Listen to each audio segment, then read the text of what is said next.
Tak Kubo, vítam ťa opäť v Topolčanoch na zimnom štadióne. Ďakujem pekne. Začali by sme sériou otázok tým, že sa budeme venovať hlavne odchovancom nášho klubu, ktorí pôsobia či už vo vyšších ligách alebo v zahraničí. Tak začneme prvou otázkou. Kubo, ako si spomínaš na svoje hokejové začiatky v HC Topolčany? Bolo to veľmi dávno, ale pamätám si na ne ešte veľmi dobre. Ja si myslím, že začalo to asi tým aj teraz nedávno sme si pozerali staré fotky, takže bolo to možno nejak mohol som mať 4 roky. A hlavne si pamätám, ako stále sme tu boli na zimu, ako stále sme tu behávali. Hlavne na bratranca som sa sem chodil pozeravať. A to mi asi tak najviac utkvelo v pamäti. Kto ťa priviedol k hokeju? Určite tatino, lebo celá naša rodina hrávala hokej. Bratranci, sesternice, takže my sme taká hokejová rodina celá. A spomínaš si, kto bol tvoj prvý hokejový tréner? Myslím, že to bol tréner Režný ešte v prípravke. A potom postupne pamätáš si aj svojich ostatných trénerov? Dokedy si tu pôsobil? Potom to bol tréner Stovička, ešte aj Ferino Geriel, pán tréner Geriel tam bol určite. A potom tréner Budoš tam bol s nami skoro celú dobu, keď sme boli žiaci. A tréner Pavlovič ešte v doraste.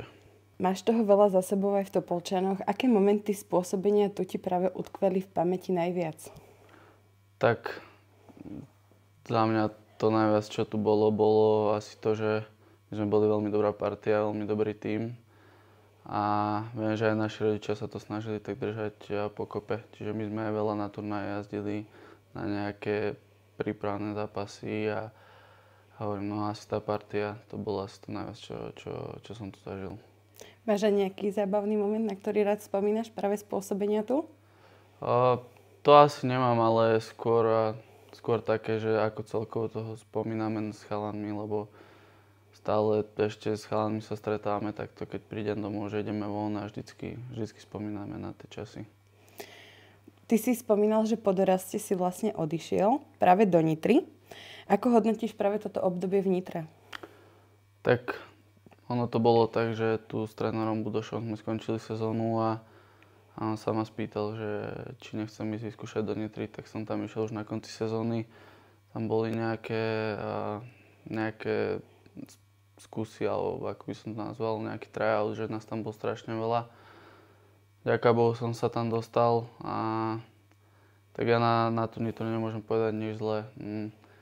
Bol som tam dlhšie, možno nejaké, myslím, že 4 roky. A z toho dali mi šancu váčku, takže určite som rád, že som spravil tento krok. V akom veku si okusil tú extraligovú mužskú ligu? Myslím, že mi bolo 18 rokov som vtedy. Po Nitre si prestúpil do Dukly Trenčín. Čo ťa viedlo k tomuto rozhodnutiu?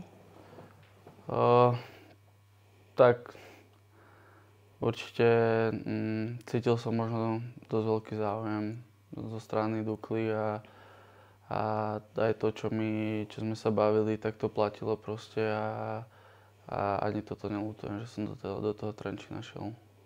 Ako sa ti páčilo pôsobenie práve v Trenčíne? Tak Trenčíne to bolo super, a čo sa týka aj fanúšikov, aj toho zázemia. Škoda, že sa nám tam nepodarilo spraviť lepší výsledok, ale ako celkovo tá sezóna myslím, že bola fajn. V roku 2022 si podpísal zmluvu z HC Slovan Bratislava. Ako si vnímal tento prestup a čo pre teba znamenalo hrať za Slovan? Ja som to povedal aj na začiatku, keď som tam išiel, že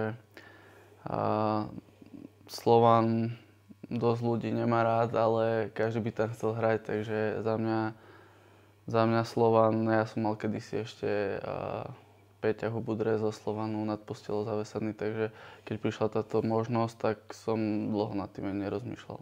Reprezentoval si Slovensko na juniorských majstrovstvách sveta v roku 2020. Aké boli tvoje dojmy z tohto turnaja?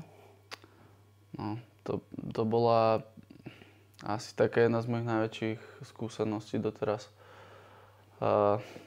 To bol asi najväčší rozdiel, aký som kedy zažil v hokeji proti nám, a keď tam prišli tie fakt top týmy s tými top hráčmi, ktorí už vtedy boli to proste hotoví hráči, takže bolo to veľmi ťažké tam.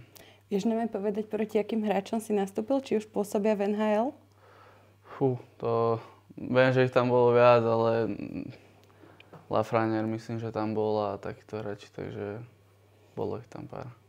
V roku 2022 sa zúčastnil aj seniorských majstrovstiev sveta. Ako hodnotíš tiež túto skúsenosť?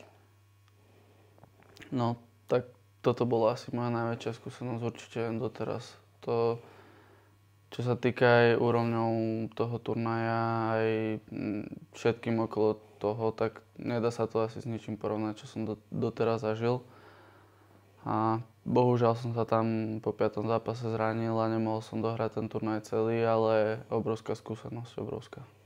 Práve v roku 2023 si utrpel zranenie ramena, ktoré ťa vyradilo z hry na niekoľko mesiacov. Ako prebiehala tvoja rehabilitácia a návrat na ľad?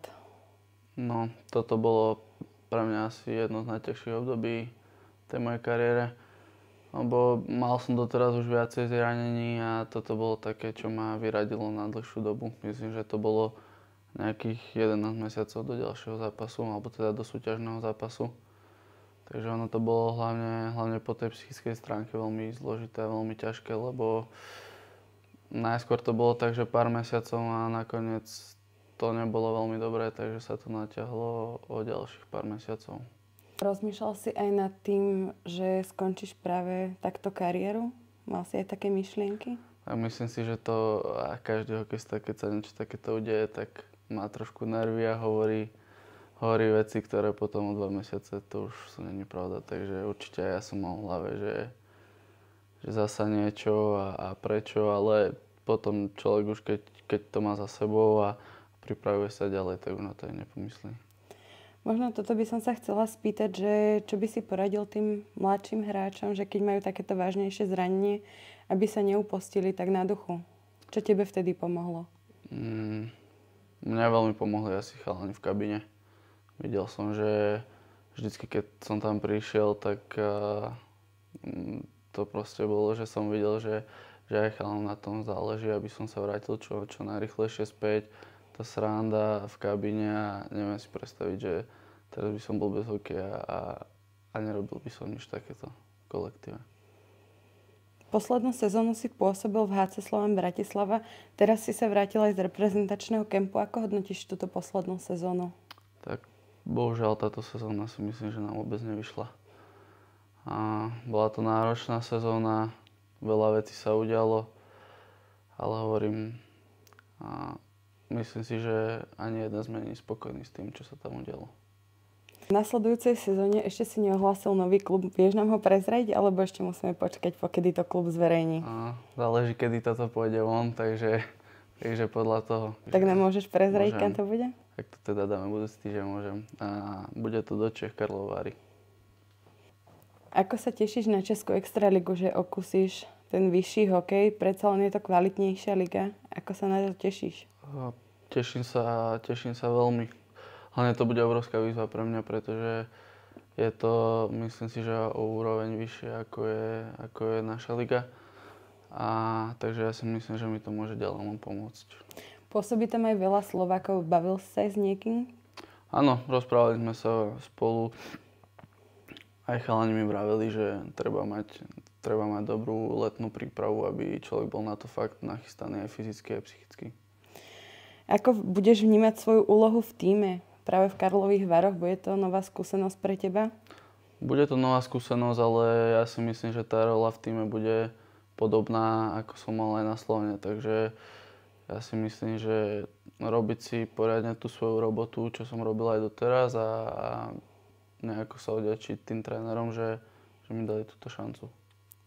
Tento rok ti nevyšla reprezentácia, fakt, že o kúsok pred záverečnými škrtmi. Ako sa cítiš? Čo si myslíš, že ti chýbalo práve k tej finálnej nominácii?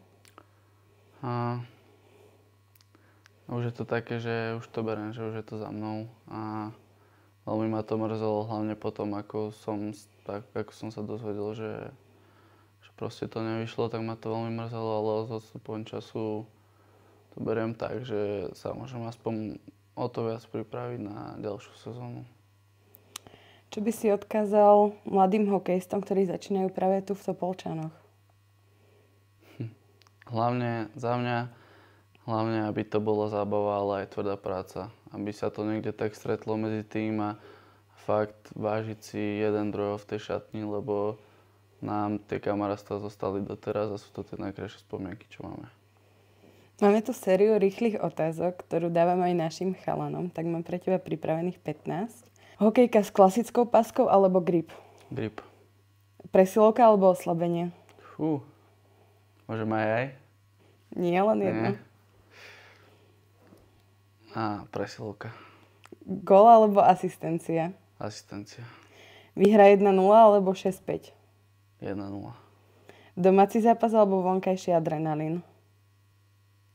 Domáci zápas. Sladké raňajky alebo slané? Slané. Netflix alebo videohry? Netflix. Letná príprava alebo zápasový režim? Zápasový režim určite. Šatňa plná vtipov alebo sústredené ticho? Plná vtipov. Klasický korčuliarsky tréning alebo strelecký? Asi strelecký.